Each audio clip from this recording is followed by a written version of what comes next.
For this crowd! I'm really not. Yeah, no, it's, it'll be an ongoing mystery of the show, but I can promise you we have the answers. I can promise you that the mythology will move forward at a aggressive pace. We'll answer the questions, and then we'll ask new questions. And so it'll be fun. It'll be a really rollicking, ass-kicking show. Woo!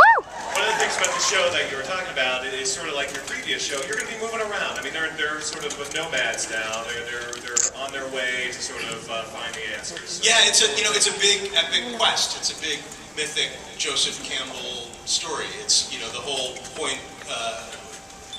My whole idea of the origin of the show was just finding a way to do like a really Lord of the Rings or Star Wars or Wizard of Oz or the Odyssey, but just like a really epic saga across America, and with swords and good and evil and heroes and villains and I just for whatever reason I'm totally incapable of writing a cop show. So thank you for it. Yeah.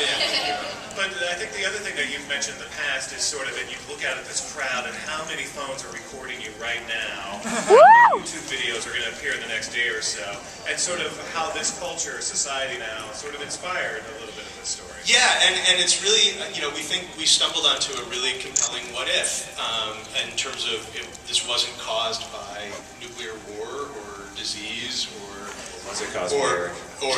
zombies. It was just caused by the power going off, and you saw it with this blackout, like how frustrating it is. Or is anyone ever angrier than when their computer freezes up? And to take all of that away, and then on top of all that, we're dangerously separated from our food and water supplies. And I think everyone sort of feels in kind of their animal instinct that we're over-reliant on this technology. So I think everyone can picture themselves in this world, and we want a world that people kind of want to play in, and they want to see, what would they do and how would they survive, and make it an exciting place to visit every week. So, and then, again, everyone can really see what would happen to them. And for the record, I would be either dead on day 3, or I would be in somebody's harem. You are a very pretty man. I am. I have delicate features. Yes. So Billy, you are one dangerous mofo. Yes. Woo! Thank you. Yeah, So I understand there's a sword school. Talk about sort of what you went through on that kind of training, and going forward, sort of what kind of kicking ass are we going to see you accomplish? Well, we have who I consider to be one of the best in the business to take care of that for us. His name is Jeff Wolf. He's our stunt coordinator and choreographer. He did the Pirates of the Caribbean movies and stuff. And he really sort of created our own style of fighting for this show, which is what Mr. Craig had suggested and looked for. And it's kind of nothing but 2 tons of fun, really.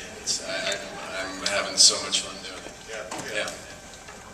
Giancarlo, let's talk about this character. It's sort of another heavy in some ways, and also sort of another character that kind of has a duality to some degree. I mean, your character was sort of a paper pusher in the past life, and now he's running a militia. I mean, talk about sort of the complexity of this character and sort of what makes a man go from point A to point B. Well, I think it has to do a lot with how his family of origin, how he was raised. He was probably a weakling little kid who had a dream to be a stronger man.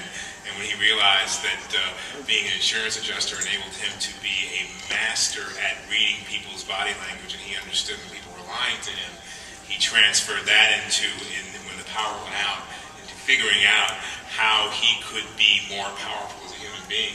But I think he's doing it for a good reason. He's trying to preserve order, the last bit of order that may exist in this world. And he's really wanting to bring people back together in a certain direction to harness and find what happened, find out what happened.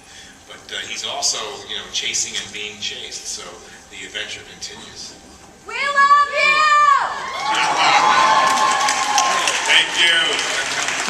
Go down the line, Tracy. Talk about your character. I mean, she she's got guts. I mean, you know, she's obviously seen her father die, and now sort of going forward. What happens next? Yeah, I mean, her entire drive is just getting her brother back. At the beginning of the episode, she just really wants to go on an adventure and see more of the world that's she's confined in this one little place. And now all this has been laid on her shoulders to just save her brother and bring him back. So it's an epic journey. And JD, talk about your character a little bit and sort of his motivation. And Yeah, Nate, you also get to do some cool stuff. Right, no, he's an expert archer, he's a fighter, and you don't quite know where his allegiance lies.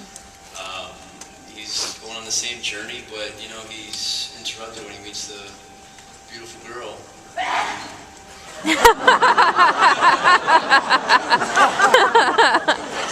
There we go. I'm kind of racing through these questions because unfortunately we don't have much time because we showed the pilot. But Eric, what can you tell us? What are we going to learn? What are we going to, without telling us exactly what it is, at least what sort of answers should we kind of expect? Yeah, no, I mean, there's a couple different, as you can tell from the pilot, there's a couple different storylines, and all of them, I think, are equally kind of emotional. I mean, obviously, there's the drive to turn the power back on, but equally as important, it's a drive for this family to come together and reunite, because I think what makes genre shows great are its focus on characters and making sure that they're complicated and deep and human and emotional and relatable. I mean, if you look at the great genre shows, if you look at Buffy, X-Files, I mean Lost, which is like the gold standard of an ensemble genre show. I mean, those, you tune in for those characters, and so it's just about really this family reuniting. And then another part of it is more and more this resistance. You don't even really see the resistance in the show outside of the fact that the title's Revolution, and this resistance will begin and grow more and more, and these characters will be swept up in it, and it is really about this revolution as they're kind of fighting to restore the country and fighting to restore their own family. So I think there's a lot of really, I mean, I think the mythology is important, but I really think it's about it's about characters, and it's about family, and it's about freedom. And on that note, unfortunately, that is the end of the panel. Mondays, 10 p.m. is called Revolution.